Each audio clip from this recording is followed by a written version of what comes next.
साथियों, बीते 2 वर्षों में कोरोना को लेकर ये हमारी 24वीं मीटिंग है।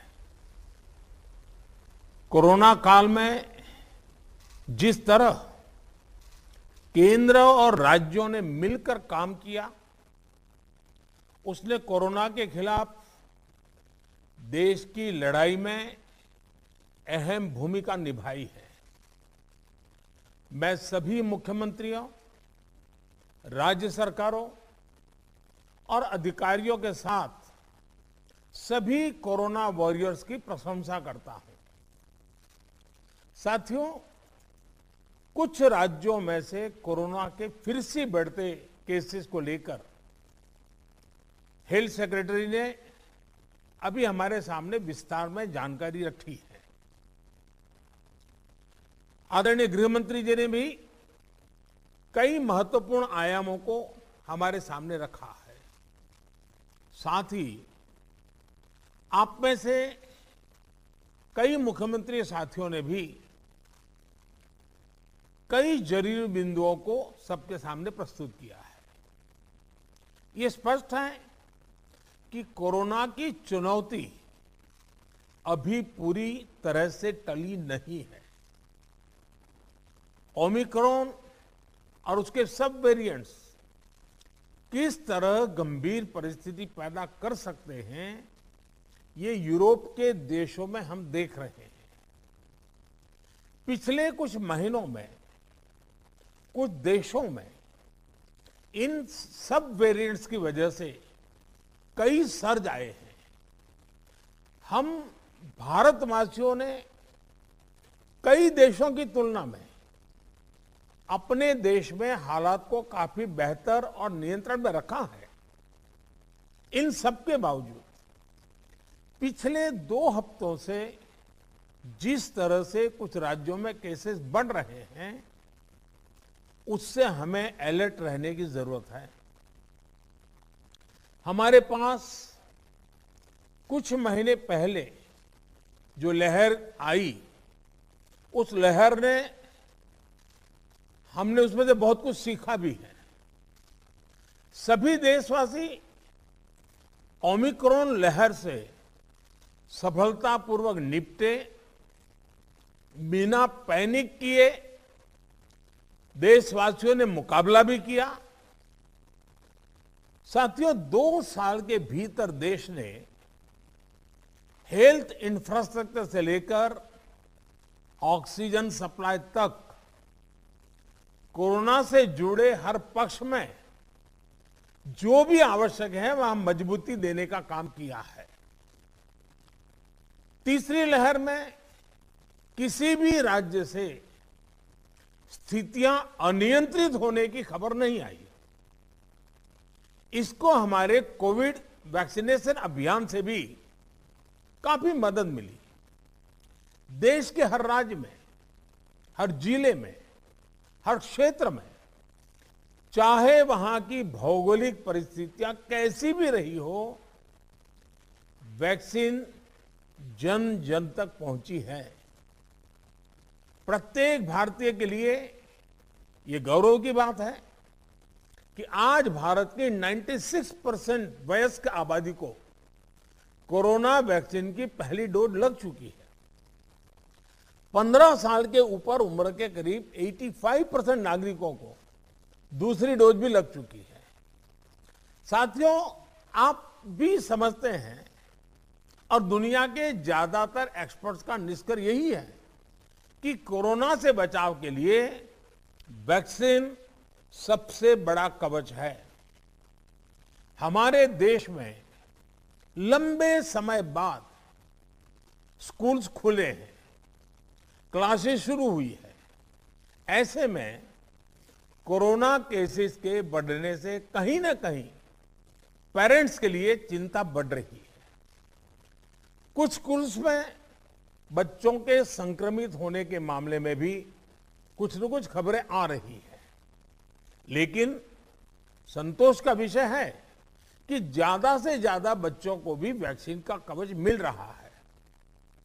मार्च में हमने 12 से 14 साल के बच्चों के लिए वैक्सीनेशन शुरू कर दिया था। अभी कल ही 6 से 12 साल के बच्चों के लिए भी कोवैक्सीन टीका की परमिशन मिल गई है। सभी एलिजिबल बच्चों का जल्द से जल्द टीकाकरण यह हमारी प्राथमिकता है।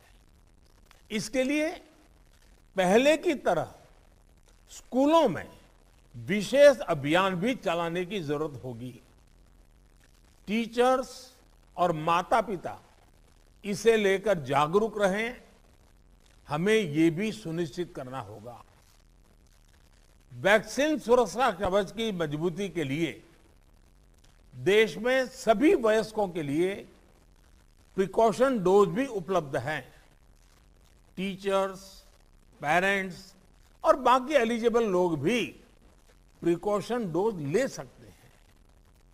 इस तरह भी हमें उन्हें जागरूक करते रहना होगा। साथियों, तीसरी लहर के दौरान हमने हर दिन 3 लाख से ज्यादा केसेस देखे हैं। हमारे सभी राज्यों ने इन केसेस को हैंडल भी किया और बाकी सामाजिक आर्थिक गतिविधियों को भी गति दी। यही बैलेंस आगे भी हमारी स्ट्रेटेजी का हिस्सा रहना चाहिए। हमारे साइंटिस्ट और एक्सपर्ट्स नेशनल और ग्लोबल सिचुएशन को लगातार मॉनिटर कर रहे हैं। उनके सुझावों पर हमें प्रिएम्प्टिव, प्रोएक्टिव और कलेक्टिव अप्रोच के साथ काम करना होगा। इन्फेक्शंस को शुरुआत में ही रोकना हमारी प्राथमिकता पहले भी थी और अब भी यही रहनी चाहिए। आप सबने भी जिस बात का उल्लेख किया, टेस्ट, ट्रैक और ट्रीट की हमारी स्ट्रेटेजी को भी हमें उतने ही प्रभावी तौर पर लागू करना है। आज कोरोना की जो स्थिति है उसमें ये जरूरी है कि अस्पतालों में भर्ती मरीजों में जो हमारे गंभीर इन्फ्लुएंजा के केसेस हैं उनका 100% आरटी-पीसीआर टेस्ट हो। इसमें जो भी पॉजिटिव आते हैं उनका सैंपल जीनोम सीक्वेंसिंग के लिए जरूर भेजें। इससे हम वेरिएंट की समय समय पर पहचान कर पाएंगे। साथियों, हमें सार्वजनिक स्थानों पर कोविड एप्रोप्रिएट बिहेवियर को प्रमोट करना है। साथ ही पब्लिक में पैनिक न फैले, ये भी सुनिश्चित करना है। साथियों, आज की इस चर्चा में हेल्थ इंफ्रास्ट्रक्चर को अपग्रेड करने के लिए जो काम हो रहे हैं उनकी भी बात हुई। इंफ्रास्ट्रक्चर के अपग्रेड का काम तेजी से चलता रहे, ये सुनिश्चित किया जाना चाहिए। बेड्स, वेंटिलेटर्स और पीएसए ऑक्सीजन प्लांट जैसी सुविधाओं के मामले में हम काफी बेहतर स्थिति में हैं, लेकिन ये सारी सुविधाएं फंक्शनल रहे, हमें ये भी सुनिश्चित करना होगा और उसको मॉनिटर किया जाए, जिम्मेवारी तय की जाए ताकि कभी जरूरत पड़े तो हमें संकट ना आए। साथ ही अगर कहीं कोई गैप है तो मैं आग्रह करूंगा कि टॉप लेवल पर उसको वेरीफाई किया जाए, उसको भरने का प्रयास हो। मेडिकल कॉलेजेस, जिला अस्पताल, इन सब में हमें अपने मेडिकल इंफ्रास्ट्रक्चर को भी स्केल अप करना है और मैन पावर को भी स्केल अप करना है। मुझे विश्वास है आपसी सहयोग और संवाद से हम लगातार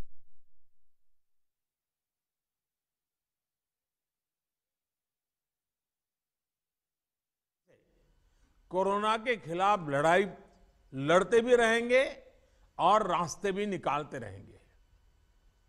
साथियों, कोऑपरेटिव फेडरलिज्म की जिस भावना को संविधान में व्यक्त किया गया है उस पर चलते हुए भारत ने कोरोना के खिलाफ मजबूती से ये लंबी लड़ाई लड़ी है। वैश्विक परिस्थितियों की वजह से, बाहरी कारकों की वजह से देश की आंतरिक परिस्थितियों पर जो प्रभाव होता है, केंद्र और राज्यों ने मिलकर उसका मुकाबला किया भी है।